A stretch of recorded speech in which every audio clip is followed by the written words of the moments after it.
Today, I am going to show you how to produce the V sound, which is a long sound. To make the V sound, our top teeth touch our bottom lip, we turn our voice on, and we go V,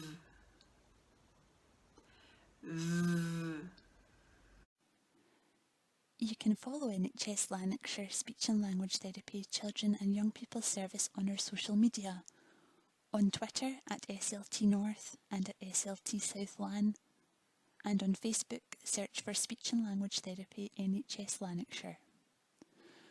You can contact us via our email address sltinquiry@lanarkshire.scot.nhs.uk or phone our helpline number on 01698 687 606.